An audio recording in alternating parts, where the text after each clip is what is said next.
জিবরিল আমিনের কাছে আল্লাহর পক্ষ থেকে ইলহাম আসে। আল্লাহ পাক রব্বুল আলামিন বলেন, জিবরাইল শবে কদরের রাত্রিতে ফেরেশতাদের বহর নিয়ে তুমি দুনিয়ার জমিনে গিয়েছো। দুনিয়ার জমিনে কি কি দেখলা? কাদেরকে ইবাদত করতে দেখলা, কাদেরকে ইবাদত করতে দেখো নাই আমায় বলো। জিবরিল আমিন একটা একটা করে প্রথমে সমস্ত মুমিন বান্দাদের কথা বলে যারা ইবাদত বন্দেগী করেছে। এরপর আল্লাহর কাছে বলে, আল্লাহ আমি দেখলাম গত বছর এমন অনেক মানুষকে দেখলাম যারা বেদাতে লিপ্ত ছিল, যারা শিরকে লিপ্ত ছিল, নামাজ পড়ে নাই, রোজা রাখে নাই, মানুষের হক মেরেছে, মিথ্যা বলেছে, নেশা করেছে, জিনা করেছে, বাবা মায়ের অবাধ্য ছিল, অন্যের হক নষ্ট করেছে। কিন্তু ইয়া রাব্বুল আলামিন এই সবে কদরে গিয়ে দেখলাম ওই সমস্ত মানুষগুলো ভালো হয়ে গেছে, তারা আর আগের জায়গায় নাই।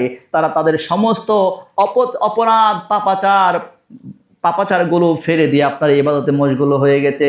আল্লাহ পাক রব্বুল আলামিন বলেন, ও জিবরাইল তুমি সাক্ষী থেকো, সাক্ষী থেকো, আমার এই বান্দার পিছনের এবং সামনের যত গুনাহ আছে আমি রব্বুল আলামিন ঘোষণা করলাম তার সমস্ত গুনাহগুলো আমি মাফ করে দিলাম। এরপর জিবরিল আমিন বললেন, ইয়া রব্বুল আলামিন আপনার বান্দাদের মাঝে আমি এমন কিছু বান্দাকে দেখলাম যারা গত বছর সবে কদরে ভালো আমল করেছে, নামাজ পড়েছে, রোজা রেখেছে, দান সদকা করেছে, বাবা মায়ের খেদমত করেছে, মৃত বাবা মায়ের কবর জিয়ারত করেছে, কিন্তু এই বছর তারা সেগুলো করে নাই। তারা বিভিন্ন অপরাধে জড়িয়ে পড়েছে, ইবাদত থেকে গাফিল হয়ে গেছে, ইনকাম করার জন্য, টাকা কামাই করার জন্য ব্যবসায় লিপ্ত হয়ে গেছে। ইয়া রাব্বুল আলামিন তারা বড়ই পাপের মধ্যে নিমজ্জিত হয়ে গেছে। আল্লাহ পাক রব্বুল আলামিন বড় দয়াবান, কত বড় মেহেরবান।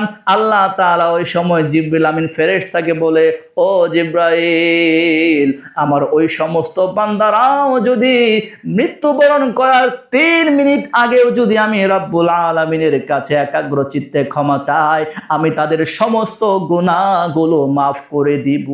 সুবহানাল্লাহ। সালাতুন ইয়া রাসূলুল্লাহ আলাইকুম, সালামুন ইয়া